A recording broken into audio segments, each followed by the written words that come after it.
বাংলা বিভাগের অনার্স প্রথম বর্ষের ওরিয়েন্টেশন ক্লাস শুরু হওয়ার কথা ছিল ঠিক ৯টা থেকে, অথচ স্যাররা এখনও আসেননি।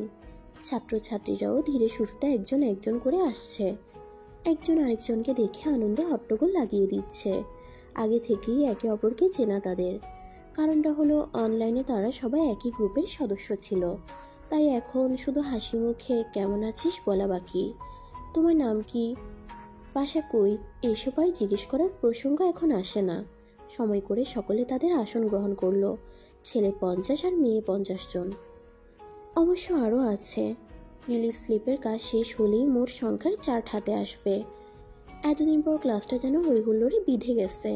ঠিক 10টার সময়ে 3 জন স্যার আর 2 জন ম্যাম আসলেন ক্লাসে। হাসি মুখে এক এক করে তাদের পরিচয় বলে দিলেন।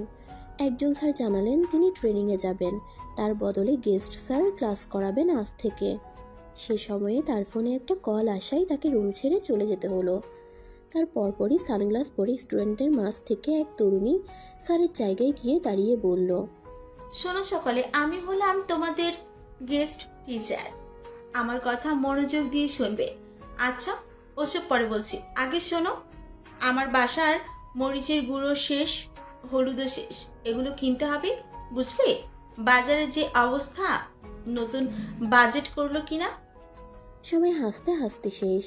যে স্যার মাত্র চলে গেলেন, উনি এমন করে কথা বলেন সব সময়। তাকেই কপি করছে মেয়েটা।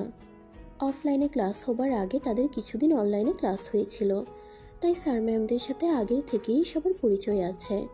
মেয়েটা কোমরে হাত দিয়ে বলল, আবার শোনো। আচ্ছা, ওসব পরে হবে, আগে শোনো আমার সংসার আর বাচ্চা কাচ্চার কথা। এবার কেউ হাসলো না। সবার চোখ দরজার দিকে। হাসির কথা, তাও কেউ হাসলো না বলে আশ্চর্য হয়ে মেয়েটা কোমরে হাত রাখা অবস্থায় সেদিকে তাকালো। একটা ছেলেকে দেখে কোমর থেকে হাত নিচে ঝুলে গেছে মেয়েটার। ঢোক গিলে এক দৌড়ে সে তার আগের জায়গায় ফিরে গেছে। ছাই রঙের পাঞ্জাবি পরা ছেলেটা এগিয়ে এসে স্যার যেখানে দাঁড়াই সেখানে দাঁড়ালো। সবাইকে সালাম দিয়ে ইশারা করলো বাইরে দাঁড়িয়ে থাকা দুটো তরুণকে। তারা ধরাধরি করে এক বালতি গোলাপ নিয়ে হাজির হয়েছে। আরেকবার বেরিয়ে আরেক বালতি গোলাপ নিয়ে আসলো। ছেলেটি হেসে দিয়ে বলল, এই ফুলগুলো আপনাদের জন্য, আজকে প্রথম ক্লাস তো তাই। একটা মেয়ে আরেকটা মেয়ের কানে ফিসফিস করে বলল, দেখলি কি হ্যান্ডসাম ছেলেটা, তাই না রে? এটা স্যার হতেই পারে না, আমি বিশ্বাস করি না। তোকে বিশ্বাস করতে কে বলেছে? এটা আমি মানি, নিশ্চয়ই আমাদের গেস্ট স্যার হবেন।